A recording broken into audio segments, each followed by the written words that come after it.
নমস্কার। এই ভিডিওটা এখন যে ভিডিওটা আপনাদেরকে যে দেখাবো, প্রথম দিকে একটু ডিস্টারবেন্স হয়েছিল, সেই জন্য আপনাদের কাছে ক্ষমা চেয়ে নিচ্ছি।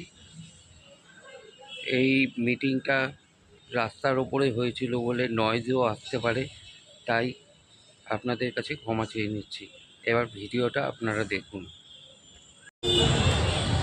যারা মত দেননি কিন্তু পরিবর্তন চেয়েছেন তাদেরও ধন্যবাদ জানাই।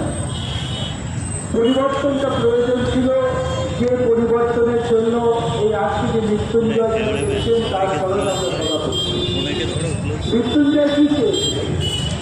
মৃত্যুঞ্জয় চেয়েছিলেন যে ভারতবর্ষ ইংরেজ সাম্রাজ্যবাদের বিরুদ্ধে স্বাধীনতা সংগ্রাম করে যেটা প্রতিষ্ঠিত করেছিল তা হচ্ছে একটি প্রজাতন্ত্র।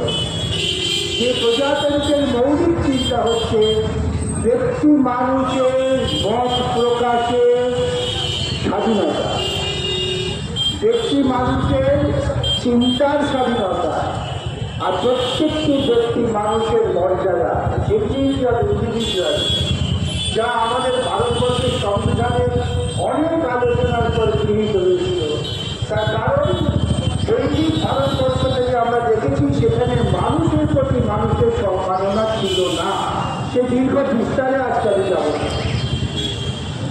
গণতন্ত্র প্রতিষ্ঠিত করবার জন্য মানুষ তার কথা বলবে, আমার কথা পছন্দ হতে পারে না হতে পারে, আমি আমার কথা বলার অধিকার তার আত্মসুরক্ষিত করবে। এইটাই ছিল ভারতবর্ষের স্বাধীনতা সংগ্রাম উত্তরকালে অন্যতম গুরুত্বপূর্ণ উপলব্ধি।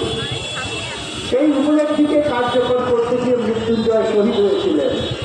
বিভিন্ন সময় আমরা দেখেছি স্বাধীনতা পরবর্তী সময় থেকে বিভিন্ন রঙের সরকার এসেছেন, বিভিন্ন দলের সরকার এসেছেন, কিন্তু ব্যক্তিগত সাধারণ মানুষের অধিকার প্রতিষ্ঠিত করবার জন্য লড়াইটা করে দিয়েছেন কমিউনিস্টরা।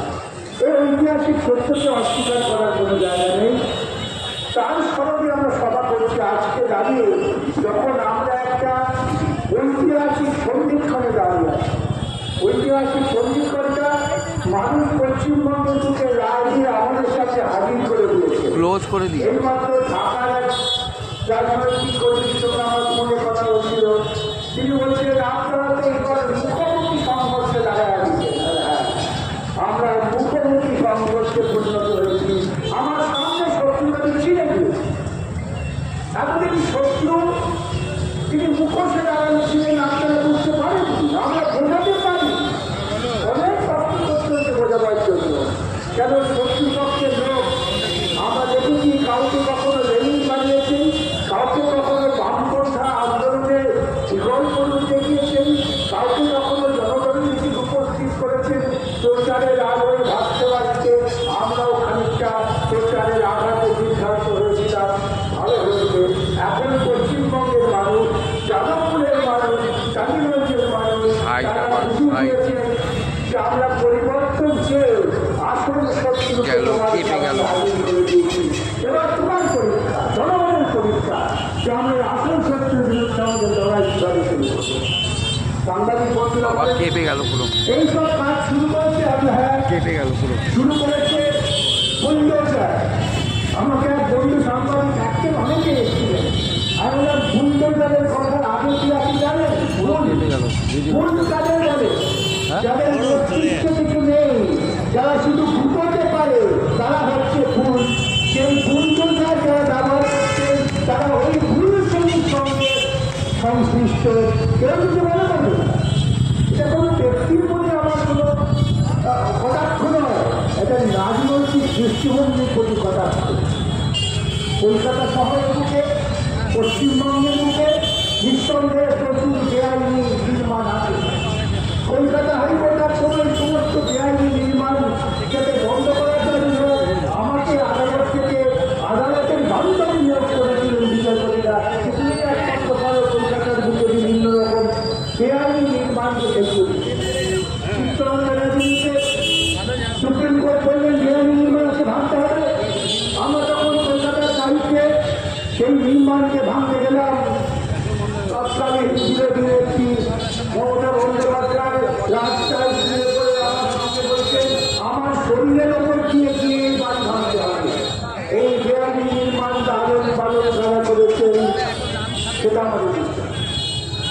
মানুষকে দেয়ালি নির্মাণ ভাঙার নাম করে একটি নির্দিষ্ট সম্প্রদায়ের উপর আক্রমণে অনেকে আমরা যারা গোপনে উল্লসিত হচ্ছি তারা ভুলে যাচ্ছি যে ভারতবর্ষের সংবিধান কিন্তু আমাদের উল্লসিত হওয়ার কোনো সুযোগ দেয়নি।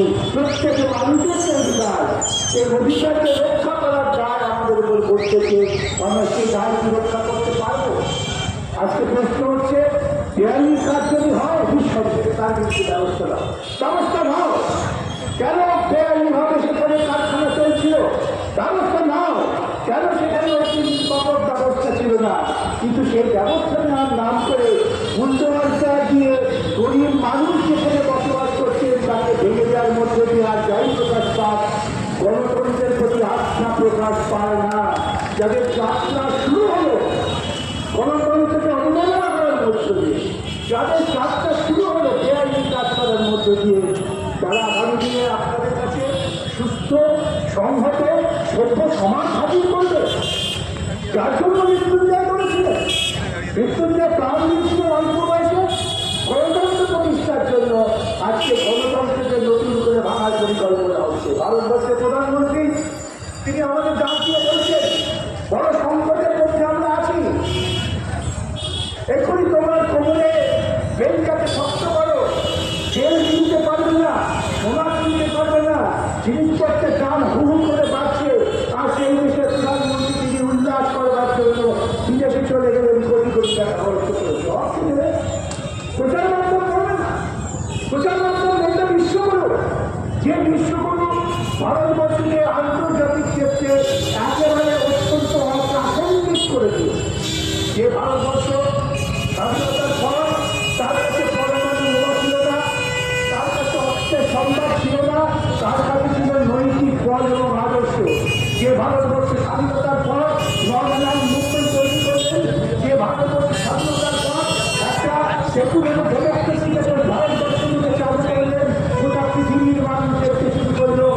দ্বিতীয় বিশ্বযুদ্ধকালে এত বড় একটা দেশ, তারা পৃথিবীর মুখে নর্মাল মুভমেন্ট করে সমস্ত ছোট দেশ পরিষ্কার করছে, ভারতবর্ষের সম্মানের জায়গায় ছিল। তারা দেখতে পেলেন ভারতবর্ষের মুখে যেখানে বহু ধর্ম, বহু ভাষা, বহু কৃষ্টি, এই ভারতের মহামাদ হয়েছিল।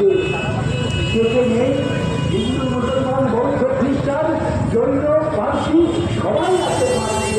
তাদের সকলকে এক জায়গায় জড়ো করে ভারতের মহামানবের সাগর কল্পনা করলেন রবীন্দ্রনাথ। সেই ভারতবর্ষের তুমি আজকে টুকরো বিটুকরো করার চেষ্টা করছো। আজকে ভারতবর্ষের সাধারণ মানুষ তাদের অস্তিত্বের সম্মান দেখাবে। তারা বাঁচবেন কি করে এই চূড়ান্ত দুর্মূল্যের বাজারে? কেন এটা হলো? আমার ভারতবর্ষের প্রধানমন্ত্রী তিনি মার্কিন সাম্রাজ্যবাদের রাষ্ট্রপতির কাছে মাথা নত করে হাঁটু ঘেরে বসে পড়েছেন। তিনি বলবেন তবে আমি কাজ করব, তিনি বললে আমি তেল কিনব, তিনি বললে আমি ওখানে করতে যাব। আর আমার পাশে চীন, সেই চীনে আমেরিকার রাষ্ট্রপতি তার সমস্ত বড় বড় ব্যবসায়ীদের নিয়ে ইলন মাস্কের নাম শুনেছেন আপনারা? ইলন মাস্ক দামকে নিয়ন্ত্রণ করে, অত বড় নাকি ব্যবসায়ী, অত বড় ধনী, সফটওয়্যার ইঞ্জিনিয়ারিংয়ের ওয়ার্ল্ডের তিনি মাথা, তাকে নিয়ে গেছেন চীনের কাছে মাথা নত করে বলতে। তার কারণ চীনের তরুণেরা এত স্বাধীন সুযোগ পেয়েছেন শিক্ষার, তারা এত বেশি টেকনোলজিতে অভ্যস্ত হয়েছেন, তারা ঘরে ঘরে এআই তৈরি করছে। আজকে চীনের বিশ্ববিদ্যালয় কলেজের ছেলেমেয়েরা এআই তৈরি করছেন, তা বিনামূল্যে সমস্ত মানুষের কাছে পৌঁছে দিচ্ছেন। ইলন মাস্কের চোখে টান করে গেছে, তাই যারা গিয়েছেন চীনের কাছে গিয়ে মাথা নষ্ট করে আলোচনা করছে। আর আমার ভারতবর্ষ আজকে তেল পাচ্ছে না, তার কারণ ওই আমরা ছেলেবেলায় বলতাম আঙ্কেল টম, সে আঙ্কেল টম ট্রাম্পের নির্দেশ পাচ্ছেন না। কোথায় ভিড়? আমাদের আত্মজ্ঞানকে কোথায় বিক্রি করছেন না? এসব প্রশ্ন আমাদের আলোচনা করতে হবে। আমরা সময় দেব না। আবার আরো বিভিন্ন অত্যন্ত গুরুত্বপূর্ণ ভালো বক্তারা রয়েছেন, আপনাদের কাছে বিশদভাবে বলবেন। আমি শুধু এইটাই শেষ করবো, যে রক্তের বিনিময়ে আমরা ভারতবর্ষের সংবিধানকে অর্জন করেছি, যে রক্তের বিনিময়ে আমরা মানুষের মর্যাদা প্রতিষ্ঠা করার অঙ্গীকার করেছি, যে রক্তের বিনিময়ে আমরা প্রত্যেকটা ভারতবাসীকে ভারতবাসী হিসেবে চিহ্নিত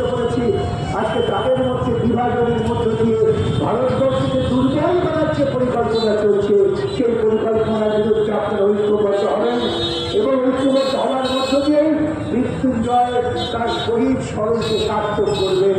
মৃত্যুঞ্জয় অমর হয়েছে আমাদের কাছে, আরো মৃত্যুঞ্জয় আমাদের মৃত্যুঞ্জয়ী করে তুলবে। আমরা যেদিন ভারতবর্ষ থেকে আবার ঐক্যবদ্ধ করব। আমাকে কিছু কিছু সাংবাদিক বলছেন, আপনারা দেখে থাকবেন হাইকোর্টের টাকা নিয়ে, যে কেউ তো বলছে মমতার সঙ্গে কি আপনারা হাত মেলাবেন? আমরা নেতৃত্ব দেব, মমতা তার দল নিয়ে আমাদের পেছন পেছন আসবেন। যদি মমতা বিজেপি বিরোধিতা করতে চায়, মমতা না আসতে পারে। মমতাকে বাঁচাবার জন্য আরএসএস ইতিমধ্যেই বাজারে নেমে পড়েছে।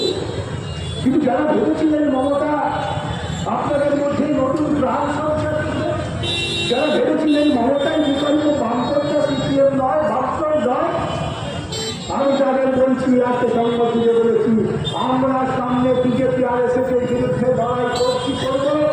যারা চান আরএসএস বিজেপির বিরুদ্ধে লড়াই করতে, তারা আমাদের সঙ্গে পেছনের সারিতে থাকবেন, তবেই আপনারা মুক্তি পাবেন।